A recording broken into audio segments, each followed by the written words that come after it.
Boa noite, meus irmãos. Nós estamos aqui novamente para trazer uma palavra para você, uma palavra não muito demorada, né? Porque você sabe que nós estamos com essas limitações, né? Por conta dessa medida preventiva tomada pelo governo. Mas eu quero trazer uma palavra de Deus para você e quero que Deus toque o seu coração. Antes, vamos fazer uma oração. Senhor nosso Deus, abençoe essa pessoa que nos assiste agora, que a tua bênção venha sobre ela, que o teu poder venha também, e que venha o entendimento da palavra de Deus. É o que eu te peço nesta oração e te agradeço. Amém. Amém. Abra sua Bíblia do livro de Gálatas, no capítulo 6, do versículo 6. Gálatas 6, 6. Diz o seguinte: mas aquele que está sendo instruído na palavra, faça participante de todas as coisas boas aquele que o instrui. E eu quero nesta noite falar com vocês sobre a continuidade, sobre ser agradecidos, sobre ter gratidão. É o que nós estamos falando por esses dias. Eu quero contar para você aqui uma história verdadeira, para poder incluir exatamente esse versículo aqui que nós acabamos de ler. O apóstolo São Paulo, escrevendo aos irmãos de Gálatas, ele disse uma coisa muito interessante. Ele disse: olha, eu quero que vocês sejam pessoas gratas e tornem participantes das coisas boas aqueles que têm instruído você. Em outras palavras, valorize quem tem ensinado você, valorize quem tem instruído você, valorize quem passa informação boa para você. Era isso que ele estava dizendo.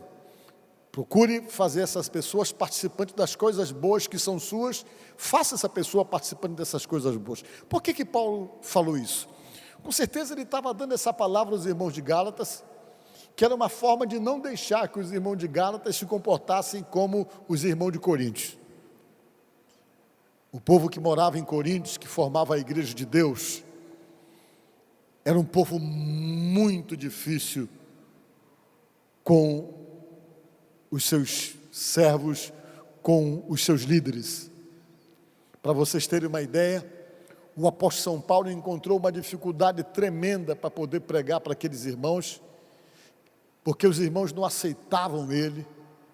Alguns chegavam a questionar que não queriam ele como pastor, porque ele não era um homem bonito, porque a aparência dele, segundo eles comentavam lá, era feia, era desprezível, porque ele era um homem pequeno, acredita-se muito calvo, de pernas tortas, e o que havia um certo preconceito por conta da igreja de Corinto, que não queria recebê-lo como apóstolo. Além de fazer esses questionamentos por acharem que ele não tinha talvez uma aparência um pouco mais impactante, não era um homem mais bonito, um homem bem mais arrumado talvez, e eles questionavam exatamente a aparência do Paulo. Eles também costumavam dizer que o Paulo não era apóstolo, achava a mensagem dele fraca. Imagine vocês, diz aqui em livro do Coríntios, que eles achavam a pregação do apóstolo São Paulo uma pregação fraca, que ele não tinha uma pregação forte, o pessoal achava. E além do mais, questionava exatamente o apostolado dele, porque diziam que ele não era apóstolo, porque naquela época o conceito de apóstolo era esse: só podia ser chamado de apóstolo quem tinha andado com o Senhor Jesus Cristo. E como ele não tinha andado com Jesus, ele conheceu Jesus depois, os irmãos de Corinto não queriam recebê-lo e não queriam aceitá-lo como apóstolo, porque diziam eles: ele não andou com Jesus, como é que ele está metido apóstolo agora? E foram e pediram as credenciais do Paulo: me mostra as tuas credenciais que provam que você é apóstolo. Ele disse: olha, as minhas credenciais são as muitas prisões sofridas, as muitas noites mal dormidas e a marca dos chicotes na minha costa. Essas que são as minhas credenciais de que eu sou um apóstolo de Deus. E o pessoal então tinha maior resistência, porque a igreja de Corinto era uma igreja que não era muito amorosa com seus pastores, era uma igreja que maltratava pastor, para vocês terem uma ideia. Uma igreja que tinha um comportamento de intolerância com os seus servos e que ainda assim levantava facções, levantava bandeiras dentro da igreja. Grupos que ficavam dizendo assim: não, nós somos do Apolo. O Apolo era um pregador evangelista inflamado que existia na época. Não, nós somos do Pedro. O nosso grupo aqui é do Pedro. Era um outro grupo também que defendia a ideia que eles eram do Pedro. Tinha uns que diziam que era do Paulo também. E tinha uns que diziam: nós somos de Jesus. Quando você vê, esses aí é o que estavam certos, porque eles falam que eram de Jesus. Não, não estavam certos não, porque esses que diziam que era de Jesus, eles defendiam a tese que só eles eram de Jesus, que os outros ninguém mais eram.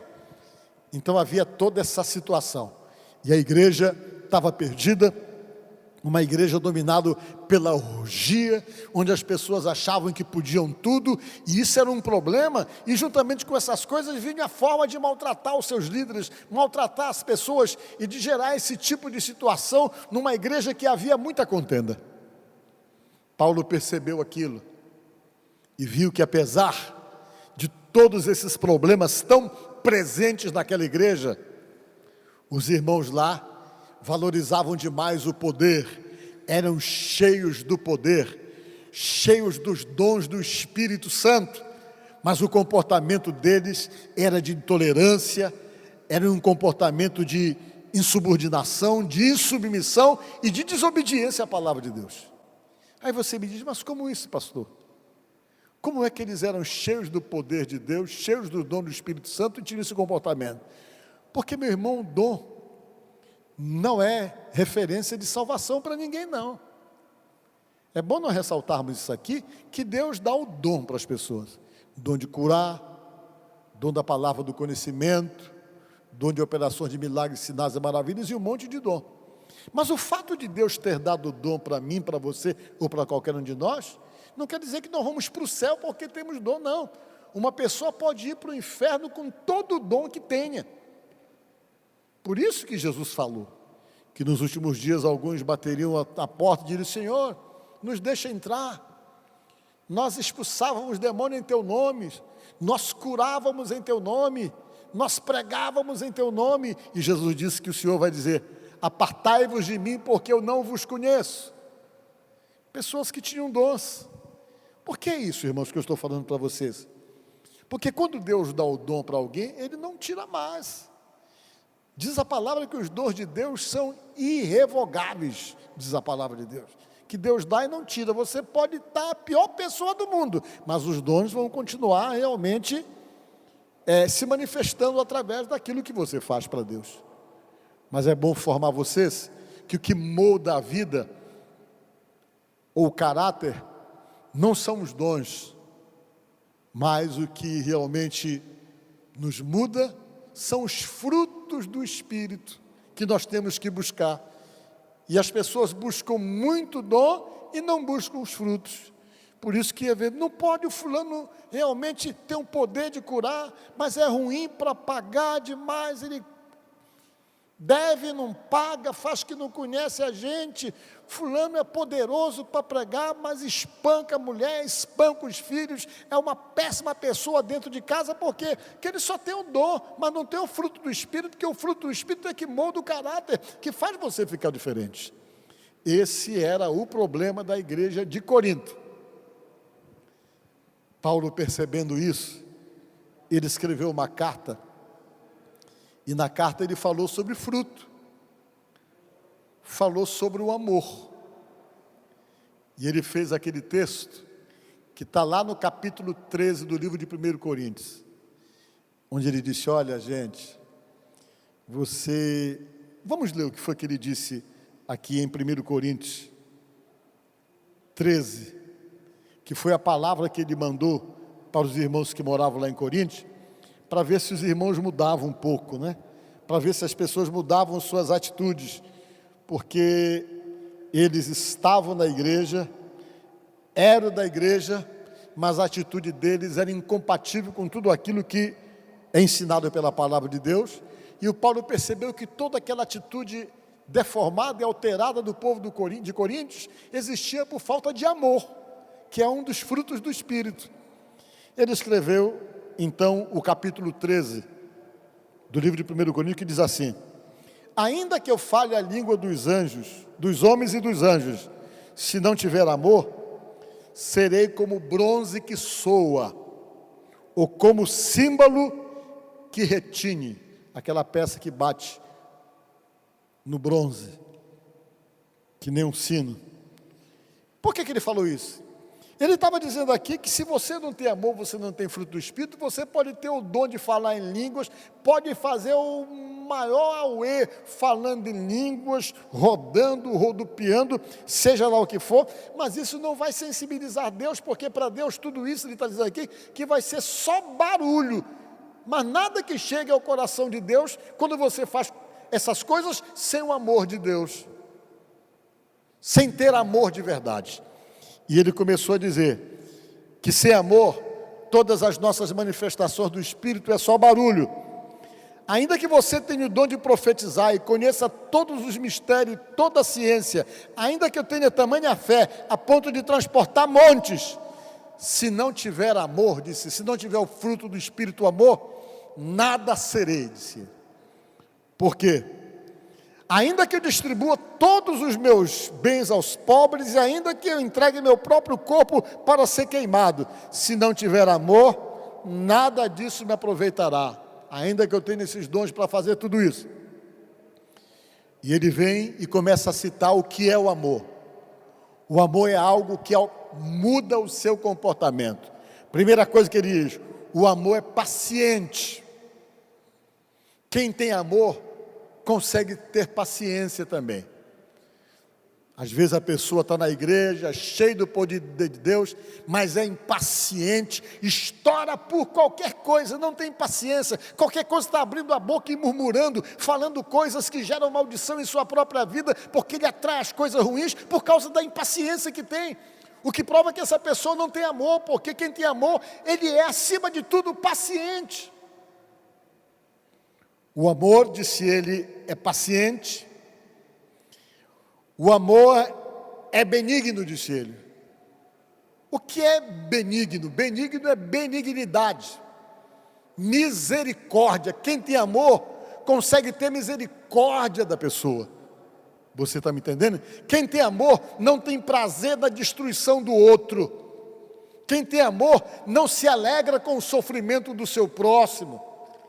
Quem tem amor, ele consegue simplesmente entender os problemas de cada um e jamais ele fica contra, jamais ele machuca, jamais ele agride, jamais ele fala mal, jamais ele despreza alguém. Por quê? Porque o fruto do amor que está no coração não deixa a pessoa ter esse tipo de comportamento de intolerância, mas a pessoa que tem amor, ele torna-se benigno ou misericordioso.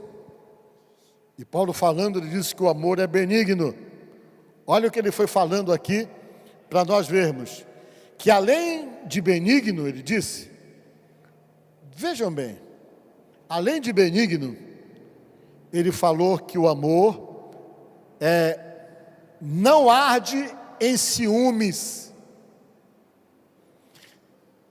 não é ciumento. Quando eu falo ciúme em todas as esferas. Não é só ciúme da namorada, da esposa, não. Tem gente que tem ciúme até das coisas que tem ciúme do calçado, tem ciúme da roupa, tem ciúme das coisas que ele compra, tem ciúme das amizades, de tudo ele tem ciúme. Se vê um amigo conversando com o outro, já fica moado, desprezando. Não arde em ciúmes, o amor não deixa, porque quem tem o fruto do Espírito já age diferente. O amor não arde em ciúmes, não se ufana, não é arrogante. Quem tem amor não é arrogante.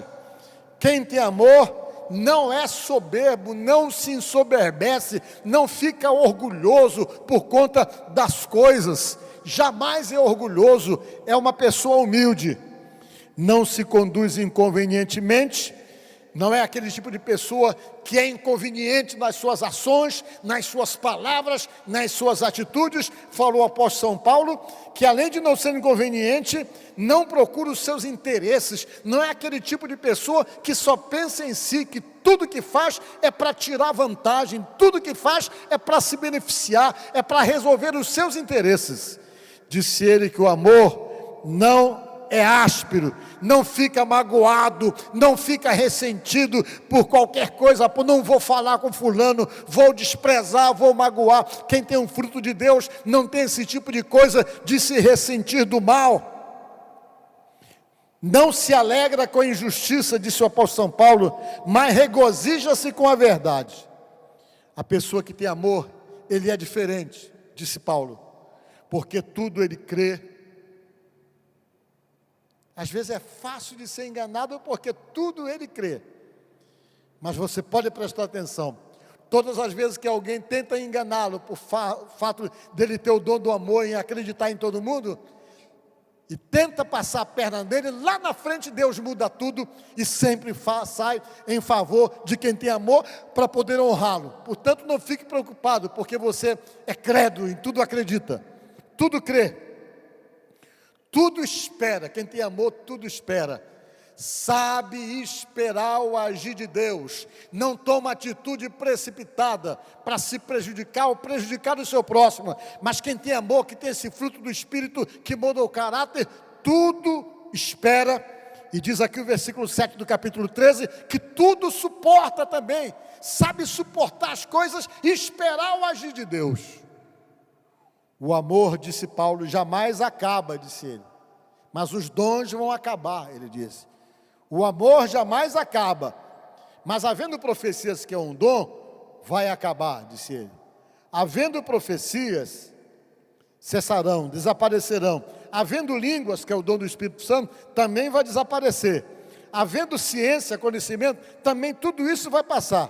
Porque em parte conhecemos e em parte profetizamos. Algumas coisas nós conhecemos, outras coisas nós somos usados por Deus para falar. Quando, porém, vier o que é perfeito, então o que é em parte será aniquilado. Quando Jesus voltar, a gente não vai precisar mais profetizar nada, porque nós vamos estar com Ele, e Ele vai ser a revelação de tudo, disse ele. Quando eu era menino, disse ele, falava como menino, sentia como menino, pensava como menino. Quando cheguei a ser homem, desisti das coisas próprias de menino. Porque agora vemos como em espelho, obscuramente, então veremos face a face. Agora conheço em parte, então conhecerei como também sou conhecido. Ele falou que agora, nessa fase que nós estamos vivendo, a gente vê as coisas como espelho. Naquela época o espelho não era nítido como é o espelho de hoje. Os espelhos eram feitos através do bronze polido e as imagens ficavam distorcidas, você não conseguia se olhar direito. Mas ele disse que vai chegar o tempo que aquilo que você não conhece, você vai conhecer muito bem e você vai ser conhecido e vai conhecer da mesma maneira como você é conhecido. Como isso? Um dia você vai estar com Deus, vai estar com Jesus, você vai conhecer Jesus, vai estar com Ele, vai conhecer Ele, tudo vai ficar muito claro, você não vai precisar mais de dom nenhum, disse ele. Os dons existem para esse momento que nós estamos vivendo agora. E depois ele disse assim, agora pois permanecem a fé, a esperança e o amor. Esses três, porém o maior destes é o amor. Irmãos, eu falo sobre amor, que é um dos frutos do Espírito. Às vezes nos falta. Era isso que faltava na igreja de Corinto. As pessoas brigavam entre si, eram questionadoras demais. Tudo elas questionavam, tudo elas murmuravam, tudo elas reclamavam. Reclamavam com Paulo, reclamavam com todo mundo. Um monte de coisa acontecendo errada no meio da igreja, e quando Paulo tentava falar qualquer coisa, eles se rebelavam, eles se revoltavam, porque eles achavam que as coisas tinham que ser do jeito deles. E Paulo, escrevendo aos Gálatas, ele começou a falar exatamente no texto que eu li para vocês, sobre o auxílio mútuo e a responsabilidade pessoal, no capítulo 6 do livro de Gálatas. Ele disse, olha irmãos, tudo que eu me planto, ele ceifa, ele falou. Aprenda a ser bondosos com as pessoas. Ele foi falando, aprenda a ser bondoso. Aprenda a ser bondoso com as pessoas que ensinam você. Valorize as pessoas que estão ensinando você. No caso aqui, ensinando as coisas de Deus. Façam eles participantes das coisas boas. Capítulo 6, versículo 6. E ele vai dizendo, falando sobre a bondade, dizendo que as bênçãos que nós colhemos são as bênçãos que nós semeamos, que nós plantamos. Toda bondade que você faz, você está plantando uma semente de ser que você vai colher depois. Porque o reino de Deus funciona assim, nós só colhemos o que nós plantamos. Até coisas ruins vêm porque nós estamos colhendo coisas ruins que nós plantamos. É assim que funciona o reino de Deus. E no final ele diz algumas coisas que eu achei super interessante. Você pode ler aqui em todo o capítulo 6, falando sobre essa questão. Depois ele vem, no versículo 6, começa a falar sobre semeadura, né? Gálatas 6,6, começa a falar sobre semeadura, sobre semear, que você tem que plantar para receber. Ele fala sobre a importância de fazer o bem para quem ajuda você, foi o que ele... E depois que ele fala isso, por último ele fala, por isso, enquanto tiver oportunidade, versículo 10 do capítulo 6 do livro de Gálatas, façamos o bem a todos, mas principalmente aos da família da fé, para você fazer bem para todo mundo, mas você tem um carinho muito especial com as pessoas que fazem parte da tua família, a família da fé. Não é a família biológica, que você tem que ter muito amor, muito carinho também, que o bem tem que ser feito a todos, até fora da igreja, mas que você tem que ter um cuidado muito especial e um carinho muito especial com aqueles que fazem parte da tua família da fé. Ele fala aqui no versículo 10. Isso é bondade, que também é um dos frutos do Espírito. Então, neste momento, eu prego para vocês, falando exatamente sobre isso, falando sobre ser generoso, falando sobre essa disponibilidade de poder ajudar, de ser grato a tudo aquilo que Deus tem feito por você, e você faz dentro desse contexto que eu estou falando para vocês. Então vamos amar de verdade, porque quem ama, cumpre a lei, falou o próprio apóstolo São Paulo. E ele falou de amor para aquela igreja, porque ele queria que a igreja mudasse o perfil e a maneira de agir e de se comportar como igreja. Portanto, você que nos assiste, que a nossa igreja seja uma igreja que ame de verdade, que pense nos outros, que pense no próximo, que tente ajudar, não destruir, porque o amor é, acima de tudo, essas ações, essas atitudes comportamentais, diretamente associada com frutos ou fruto do Espírito. Amém? Que Deus abençoe você. Vamos fazer uma oração. Senhor nosso Deus e nosso Pai, eu oro por cada pessoa que nos assiste neste momento e peço ao Teu Espírito Santo que trabalhe no nosso coração o amor, que sejamos mais pacientes, mais tolerantes, mais misericordiosos, mais dispostos a ajudar, que essa igreja, meu Pai, Igreja Quadrangular da Península, seja de fato uma igreja que ame, que tolere as pessoas, que ame as pessoas, que considere as pessoas, que trate bem das pessoas, que tenham paciência com as pessoas, e que o Senhor possa ver em nós exatamente esse amor que é de Deus, segundo a palavra do apóstolo São Paulo. É o que eu te peço, Deus, nesta oração, no nome de Jesus. Amém. Que Deus abençoe a todos.